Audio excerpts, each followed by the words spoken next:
मैं बताना चाहूंगा कि हमारी भारतीय संस्कृति, हमारी संस्कृति सबसे पुरानी संस्कृति है। बस दुर्भाग्य ये रहा है कि हमें गलत तरीके से हमारी संस्कृति को पढ़ाने की कोशिश की गई।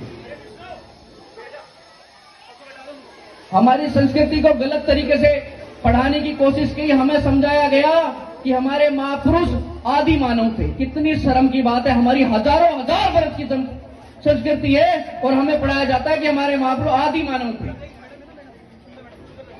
हजारों वर्ष पुरानी जिस देश ने, जिस आर्यव्रत ने शून्य दिया, दशमलव दिया, पाई का मान दिया, उस देश को कह दिया गया कि आपके जो महापुरुष थे, जिनको आप महापुरुष समझते हैं, वो आदि मानव थे। कितनी शर्म की बात है। यह तक लिख दिया गया कि भारत की खोज वास्को डी गामा ने की गई। यह कितनी शर्म की बात है। क्या भारत की खोज वास्को डी गामा ने की थी क्या? यह हजारों साल की संस्कृति है। कौन था वास्को डी गामा? वो पहली बार भारत आया एक पानी के रास्ते से, तो उसने एक रास्ते खोज की भारत आने के लिए। पानी से भी रास्ता जाता है, भारत जा सकते हैं। और उन इतिहासकारों ने लिख दिया कि वास्को डी गामा ने भारत की खोज की। कितनी शर्म की बात है। तो हमें अपनी संस्कृति को पहचानना है, हमें कुछ करना है लगातार। मैं बच्चों छोटे मैं बताना चाहूंगा, मैं भी आप जैसा निकल के यहां तक खड़ा हुआ हूं। मैं पेशे से डॉक्टर हूं, मेरा अच्छा काम चलता है, कोई दिक्कत नहीं है। अच्छे से मेहनत से पढ़ाई की, मैं पेन मैनेजमेंट पे काम करता हूं। कोई मरीज आता है 100 मीटर से, मैं उसको बता देता हूं कि इसके घुटने में तकलीफ कहां है। पर मुझे ऐसा लगा कि कुछ चीजें हैं जो मुझसे छूट रही है, मैं सहन नहीं कर सकता। ये हमारी भारतीय संस्कृति को चोट पहुंचाई जा रही है, इसको हम सहन नहीं करेंगे। और साथियों, चाणक्य ने कहा था कि जिस देश की राजनीति गंदी हो गई हो, उस देश के युवाओं का काम है राजनीति में आकर उस गंदगी को साफ करें। अभी जैसे साहब ने बताया कि मैंने विधानसभा का चुनाव लड़ा, चुनाव लड़ने का मकसद मेरा यही था कि जो राजनीतिक गंदगी इस देश में फैली है, इसको खत्म करना है, साफ करना है। कि चाणक्य ने कहा है कि उस देश के युवाओं का काम है कि उसको वहां से गंदगी को सफाई करे। अभी जैसे कि आपको पता है, अभी 22 तारीख को राम जन्मभूमि का बड़ा उत्सव हमारे देश में मनाया गया। सबने खुशी खुशी दीपक जलाए, बहुत खुश हुए। पर साथियों, मेरे को ऐसा लगता है कि राम के साथ कोई धोखा हो रहा है।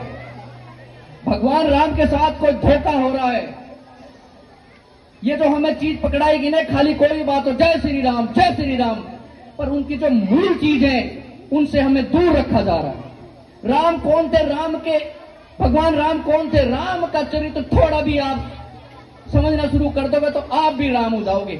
मैं पूछना चाहता हूं कि एक मेडिकल स्टूडेंट और डॉक्टर होने के नाते मैं बताना चाहता हूं कि नॉर्मल सी बात है कि महिला डिलीवरी होती है, 9 महीने में बच्चा पैदा होता है।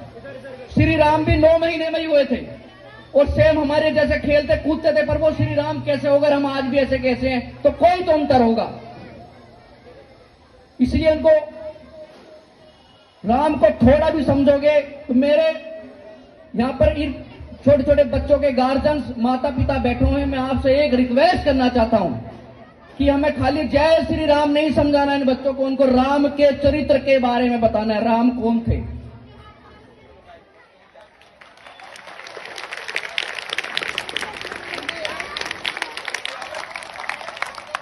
राजा दशरथ जी ने कहा कि राम, आपको 14 वर्ष के वनवास पे जाना है और आपको कोई राजपाट नहीं मिलेगा। अभी आपको 14 वर्ष के वनवास पे जाना है।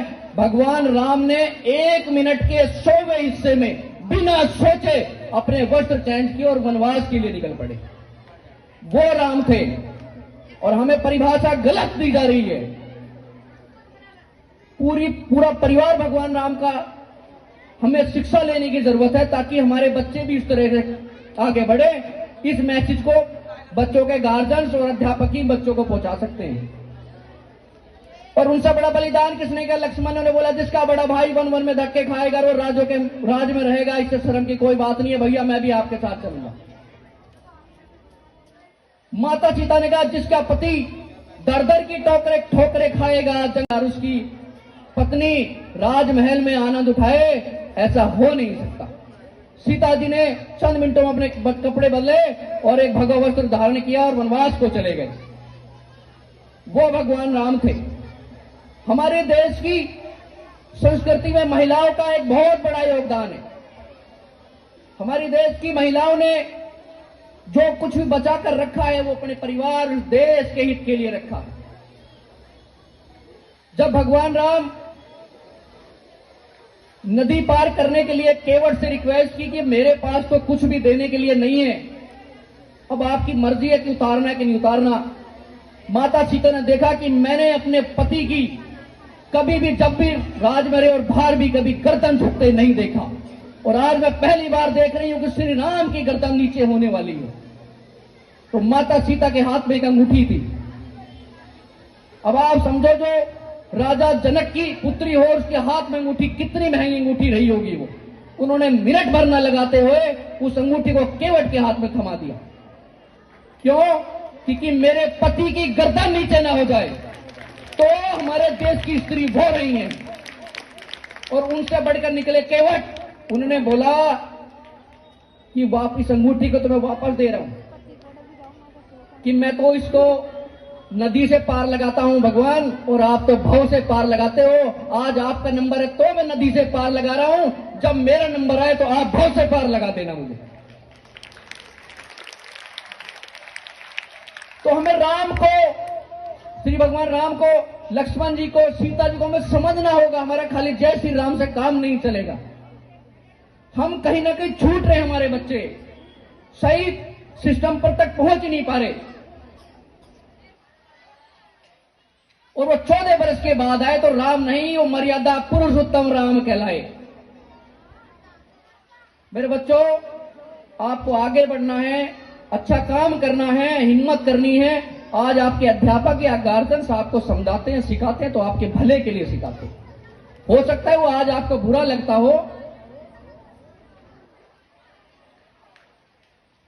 टीचर, अध्यापक कई बार प्यार से भी समझाते होंगे और कई बार ठुकाई भी करते होंगे। आप करते कि नहीं करते ठुकाई? कई बार ठुकाई भी करते होंगे।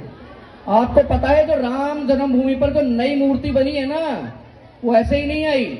उस पर छीनी हथौड़े की मार, एक पत्थर था, वो पत्थर छीनी हथौड़े की मार से बनाकर उसको मूर्ति को बनाया है। कैसे बनाया है मूर्ति को? पत्थर से, छीने हथौड़े की मार से। और वो क्या बने? राम भगवान बने। यदि आज आपके अध्यापक आपको डांट रहे हैं, आपके गार्जियन मार रहे हैं, पीट रहे हैं आपको समझाने के लिए, तो आपको राम बनाने के लिए, आपको लक्ष्मण बनाने के लिए, आपको सीता बनाने के लिए कर रहे हैं।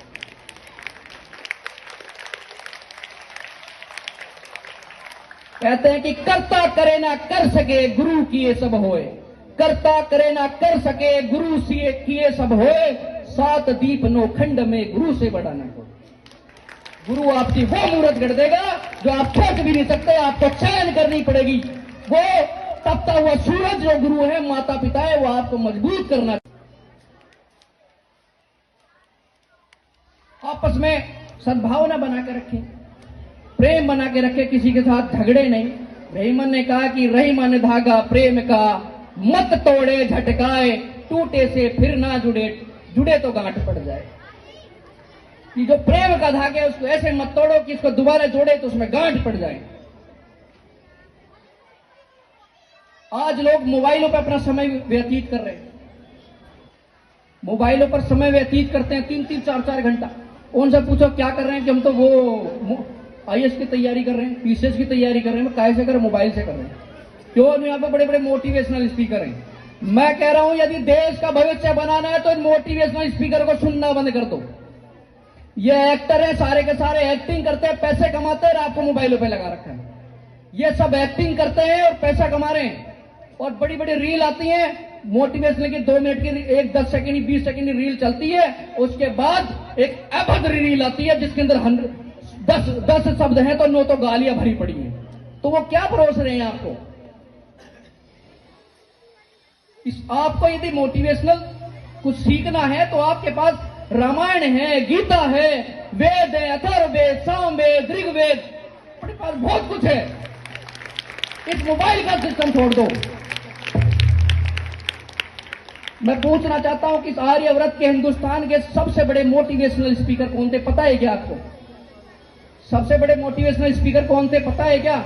नहीं पता तो मैं बताता हूं। सबसे बड़े मोटिवेशनल स्पीकर थे भगवान श्री कृष्ण। वो पूछो कैसे? जब कौरवों की और पांडवों की सेना युद्ध भूमि में, कुरुक्षेत्र के युद्ध भूमि में आमने सामने